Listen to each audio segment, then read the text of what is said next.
Depladar o Play, por que esse interesse em fazer um documentário sobre os compositores ao redor do grande Bezerra da Silva? Bezerra da Silva, através da sua interpretação, coloca a favela em foco o tempo todo, denuncia de uma forma fantástica o político safado, denuncia os abusos da polícia e Bezerra é maravilhoso.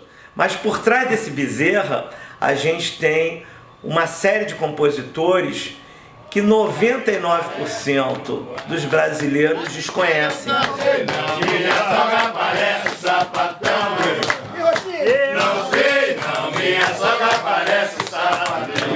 E esses compositores eu comecei a entrevistar em janeiro de 2015.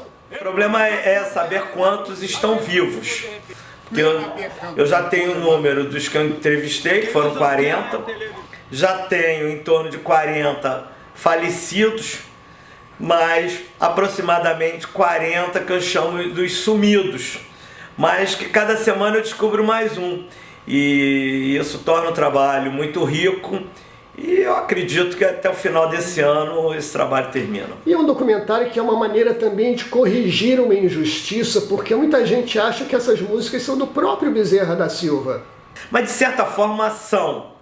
São os compositores, mas o Bezerra sempre mexia em algum pedaço da música. Eu só quero saber se você por acaso é um santo. Ele tirou, ele botou.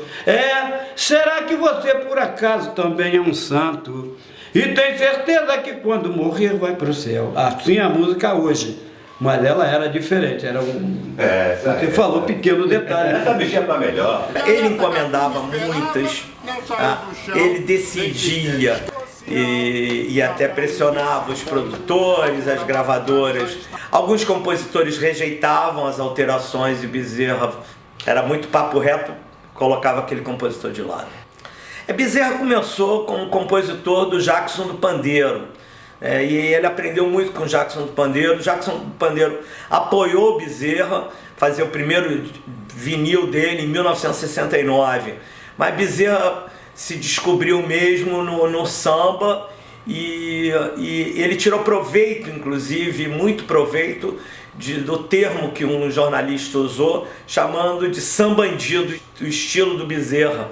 Ele, em vez de ficar chateado com a história, que muitos compositores de fato ficam, inclusive os filhos do Bezerra, com esse termo sambandido, mas a partir disso entra uma sequência de vinis, de álbuns, com a capa confirmando, é sambandido, então vocês vão ver o que é um sambandido.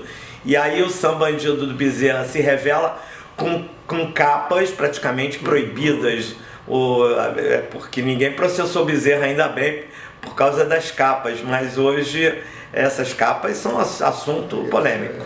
Quer dizer, assim como ele editava os compositores, né, ele se deixou editar por esse jornalista, assimilando esse nome sambandido, que deu uma direção nova à carreira dele. Bezerra entendia de marketing como ninguém.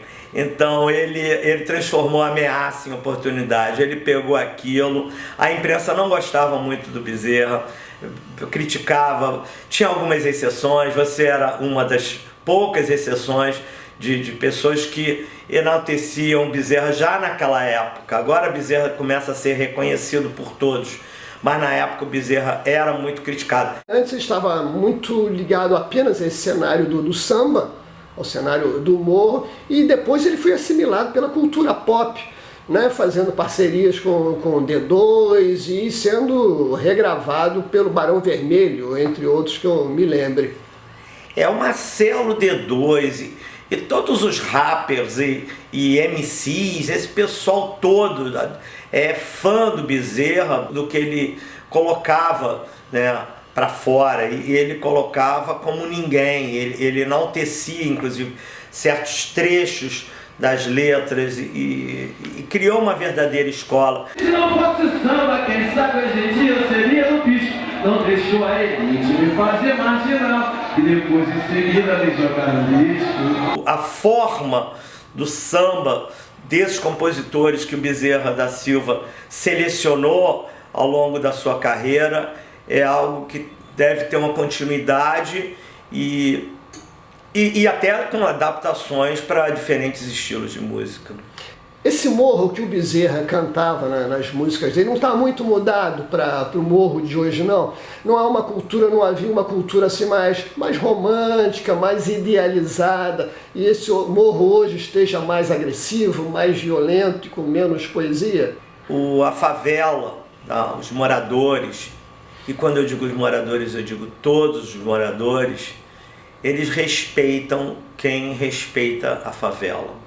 E quem respeita as regras de comportamento na favela. Se você respeita essas regras, as favelas do Rio de Janeiro são os lugares mais seguros da cidade. Mas, claro, ao mesmo tempo, você tem a imprensa o tempo todo mostrando uma outra favela, a favela violenta, que hoje, devido às armas de grande potência, isso torna a favela um território de guerra, né? Algumas, né, especificamente, em alguns momentos, né? Mas a favela na sua essência não mudou, é a mesma favela de 40, 50 anos atrás. O morro mais característico, digamos assim, do Bezerra era o Cantagalo, né? Que é vizinho a você e um morro que você frequenta muito. Como é que tá? O Galo ainda canta, não canta Galo? O Bezerra, em mais de 30 músicas, deixava claro: o Galo é meu lugar. Isso era muito bonito por parte do Bezerra. Ele teve vários amigos compositores do Cantagalo, vários já faleceram, Franco Teixeira é um deles que faleceu. Pedro Butina ainda está vivo e adorado e querido por todos os compositores. E o Nilo Dias. O Nilo Dias é o principal compositor desse documentário. Pergunta o Bezerra, ele está falando que é compositor de verdade. O que é compositor de verdade? Sei lá o que é, porra, ele que sabe. O Nilo Dias é uma enciclopédia em relação ao Bezerra, mas Bezerra da Silva tem muitos outros. Tem o Laureano, que ele resgatou da Ilha Grande, um excelente compositor, e que teve uma história de vida no Santa Marta, e uma história que o conduziu à Ilha Grande, mas Bezerra ia nos presídios. E o Laureano foi um dos compositores que o Bezerra tirou do presídio, e tirou no sentido, não houve uma fuga, né? O Bezerra ia nos presídios, né, cantar, e disse para o Laureano: quando você sair, vou gravar um samba teu. E gravou Ilha Grande, que é maravilhoso. Mas Bezerra também, você poderia chamar de samba bandido em alguns momentos. Ele era um grande amigo do Escadinha. Esse documentário também resgata os compositores que já se foram e que a gente pouco sabe desses compositores. Um deles é o Beto Sem Braço. O Beto Sem Braço também era um grande amigo do Bezerra da Silva, e a gente entender a história, a malandragem, a vida desses compositores é fundamental. Beto Sem Braço era um feirante, mas era um feirante que não tinha papas na língua. Isso fez com que ele fosse muito querido pelo Bezerra da Silva.